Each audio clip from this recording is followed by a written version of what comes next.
Ask Nikki P? Is that what's going on? Good question. Gosh, you're so dangerous. Something wrong. Why answer the question?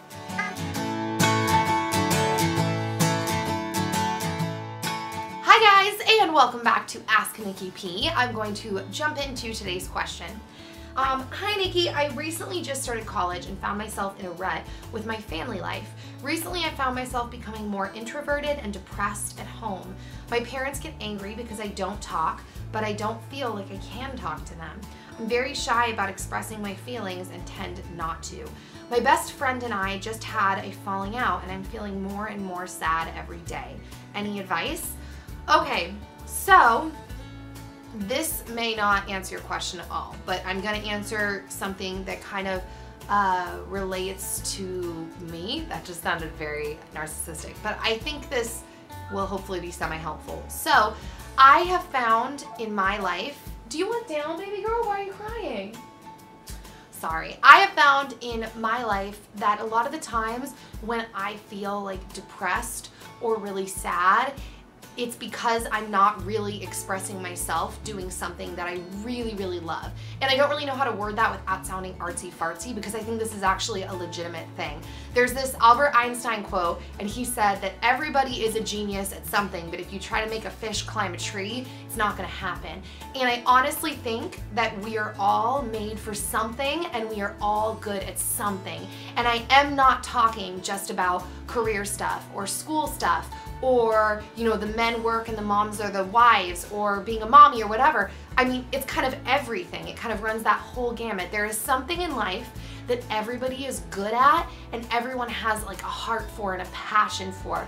And I think that finding that and really doing your best to express yourself through that oftentimes can help a lot when you feel sad. Now, obviously, I am not talking about like legitimate depression and chemical imbalances, but I'm talking about like, I've been like depressed before at certain points in my life, and I notice that a lot of the times, pretty much every time that I'm going through that, it is because I'm not like, how do you say this without sounding like a super hippy dippy? I guess like being the person I'm supposed to be. Like I'm not expressing myself through the things that I love.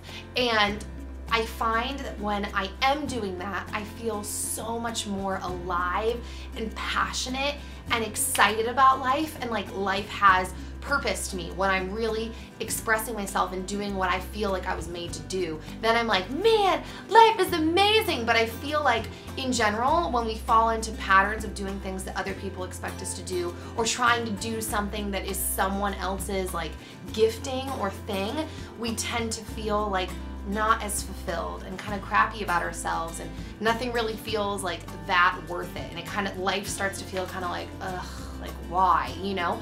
And it sounds kind of self-serving, like, well, if I'm not expressing myself, there's no point. And I guess an element of it is kind of like that, but I also think it's because when you're really doing what you were made to do and what you really love to do, I feel like it will almost always tie back some way into connection with other people, you know? Because if you think about it, most of the things people love to do or have a passion to do, like, it tends to kind of hook into other people, whether that's like you're a doctor and it's like healing people, taking care of people, or a nurse or whatever, or a lawyer and fighting for people and taking care of people, or an artist who's trying to make people feel less alone and express themselves so that other people can connect, you know, or a mom who wants to take care of their children and raise people into the world and help them be the best them they can be, you know. I feel like a lot of things, if you're really doing what you're passionate about, there's a connection, and that feels really good. So I feel like I just went on a ramble, but I hope my point came across. So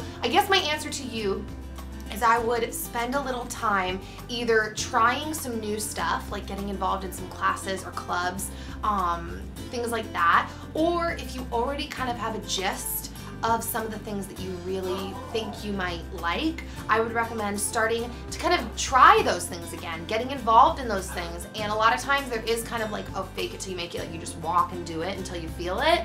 But I would recommend taking some action and not secluding yourself, because when you feel like that and then you seclude yourself, it can often just be like this downward spiral, and it's just you and your thoughts, like, you know, validating why you feel so sad and why you suck and this and that. So I would recommend taking action action towards the things that you are passionate about.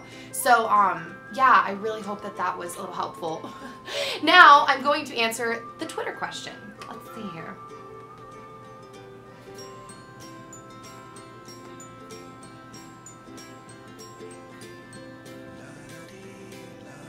Alright guys, so the Twitter question is, how can I feel happy and comfortable about the way I look? Okay, so before I jump in, elephant in the room to everyone who doesn't know, I have had plastic surgery. I had a breast augmentation, and then I technically had liposuction.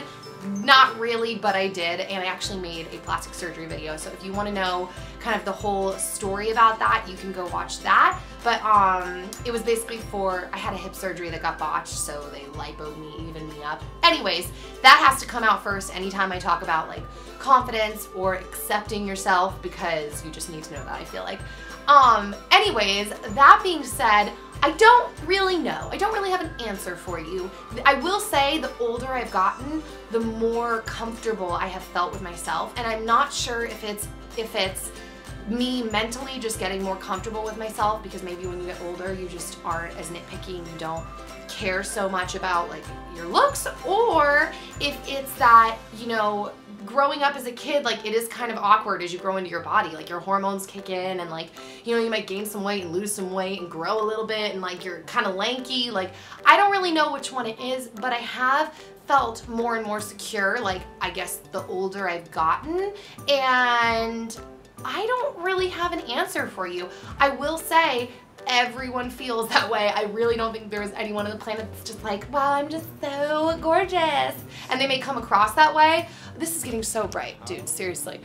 They may come across that way, but I really don't think that those people really exist. And if they are trying to do that, I would say that it comes from a place most of the time of like some kind of overcompensation for not feeling that great. You know, we're all human, we're all insecure. Know that you're not in that boat alone, and just do the best you can to take care of your body, take care of yourself, take pride in the way you look, the way you eat, the way that you're active, and yeah, so that is it. Send your messages to asknikkip@gmail.com or hashtag asknikkip, and I will see you guys next time. Have a good day. Bye.